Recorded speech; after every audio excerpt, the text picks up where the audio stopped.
Hello, it is me again. I decided to make another video explaining my process for a darkiplier painting because this time I managed to get a more proper recording of it. So, in this recording, you will be able to see everything that I do in real time instead of the Procreate time-lapse, which just condenses everything. So as you can see, I'm using flat colors for darkiplier and his skin. I'm mostly gonna use bluish grays, which is really important. I guess you could use only grays if you want a fully black and white look. I just like adding the teeniest tint of blue in every shade I use because I feel like it makes it look much better. I didn't show the sketch once again, not because I have a problem with sketching. It wasn't good anyway, I had to fix it later. But mostly because it's a lot of me just pulling a bunch of references, a bunch of which are often photos of me, along with photos of the subject. And I don't know if I'm comfortable showing all of the stupid photos I take of myself to have all the right angles, so yeah. Right now, as you can see, I'm applying some shading. I am not using straight up gray or straight up black to shade. Unless you used a pure shade of gray for the base color, that would be alright. I'm actually using bluish shades of gray, and sometimes I'll be leaning a bit more towards purple because I feel like that adds a little bit more interest and dimension to the piece.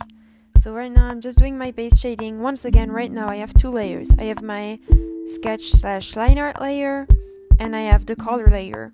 I'm doing every single color on the color layer, and later on I will merge both layers together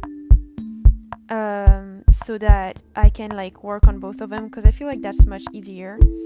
The drawing will at some point go through some drastic changes off camera because I needed some help with the abs, because I felt like the one I drew looked a little weird. But yeah, don't mind the pauses in the drawing. Sometimes it doesn't move for a bit. That's just me going to get some tea or something off camera.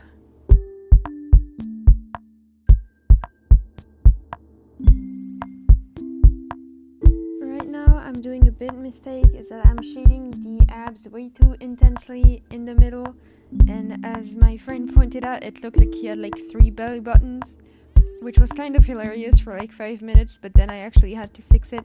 So please don't use my work on the abs as a reference. Once again, at some point you'll see it change drastically off camera, because right now it looks kind of terrifying for some reason.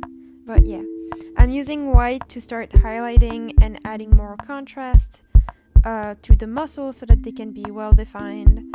I am not using a reference for the muscles, I just winged it on this one, which is not a good idea if you're gonna draw muscles for the first few times, or just in general whenever you draw something you want to have a reference. But here I didn't have any. I often mess around with filters throughout my process, so yeah. Right now I'm about to apply some dark red as a multiply layer to add a bit more contrasts, and I'm doing all of that just before I fuse all of my layers together. So yeah, here you are, you can see me cleaning it up, and then I will be merging it with everything, which is a shame because I'll have to fix a whole chunk of the torso later on, so I should have fixed the torso before doing all of this, but that's me, that's my bad.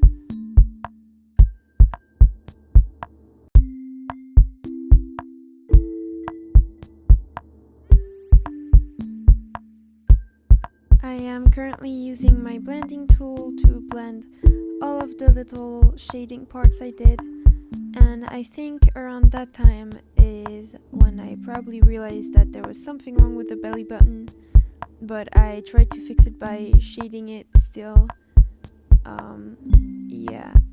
I am adding a bit of color to the edge of the shadows, because shadows kind of change colors at the edge, if that makes sense, so I tried to incorporate that, but it didn't really come out well.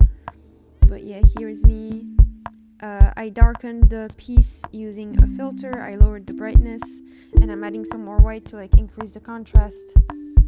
And as you can see, it really does look like he has 3 belly buttons, so Yeah, don't use a reference. This is a perfect example of why you use a reference. Okay, so at this point I combined every single layer together and I'm working on only one with a basic brush. I just place color and blend them. Don't be afraid when you use your blender to lower the opacity of your blender so that you can go a bit more gently on the things you want to blend and it looks better.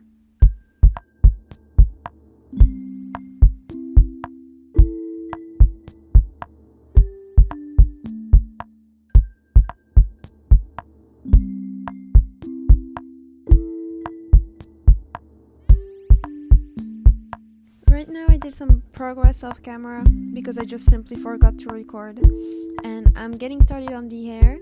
I made a backup every single time you have to combine on your layer. Make sure to copy them and put them in a folder in case you mess up.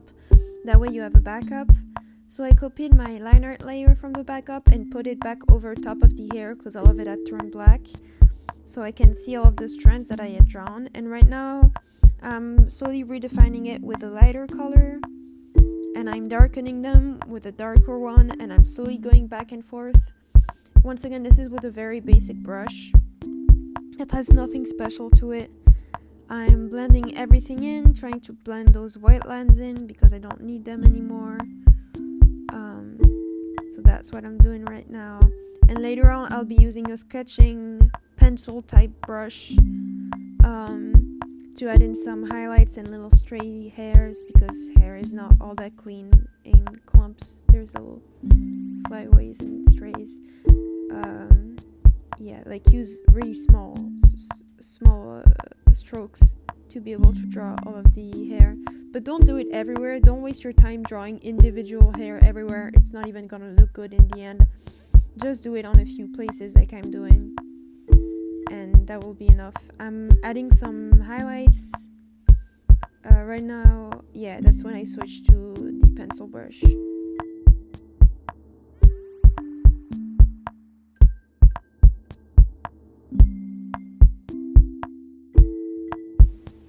Now that I'm done with the hair, I'll give you another piece of advice, which is to, when you're zoomed in, regularly zoom back out to see how it looks from far away, because something may look really good up close or really bad up close, but once you go back and zoom out throughout the whole piece, you can see that either it's too small so it doesn't matter, or there's way too much detail and it doesn't look that good from far away.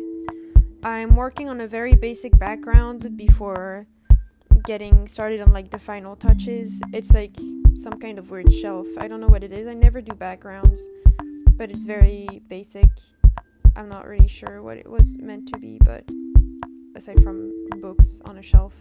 But yeah, I'm adding some overlays and a bunch of layers to make the piece more atmospheric. So right now I'm using yellow to add some light, and I'm using the add filter or layer setting, and I'm messing with it a lot. You can try a bunch of things. There's so many combinations and different things that look good. I'm using the bloom setting to make it look good. And right now I'm putting on some glitch that I will remove later because I thought it made the piece way too busy and you couldn't really see the hard work on the shading well because of it. So afterwards I end up removing it on the body and just keeping the red and blue aura behind it. It's nice to have a bunch of details on your piece, but sometimes less is more and you don't want it to be too cluttered. I'm going back on my painting layer once again. I'm adding some final highlights and little touches like drops of sweats and stuff like that.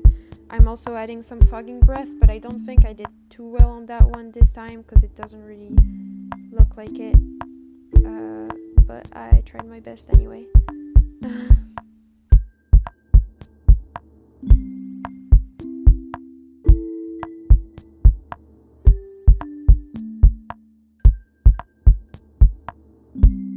I'm adding my watermark before I forget about it, and there you have it. It's over. Thank you so much for watching. My commissions are open if you'd like a sketchy type of like pretty man commission. I can draw you and your favorite goth boy together. If you like, everything is on ko-fi.com/Elith. And thank you so much for watching, and I'll see you in my next video. Bye bye!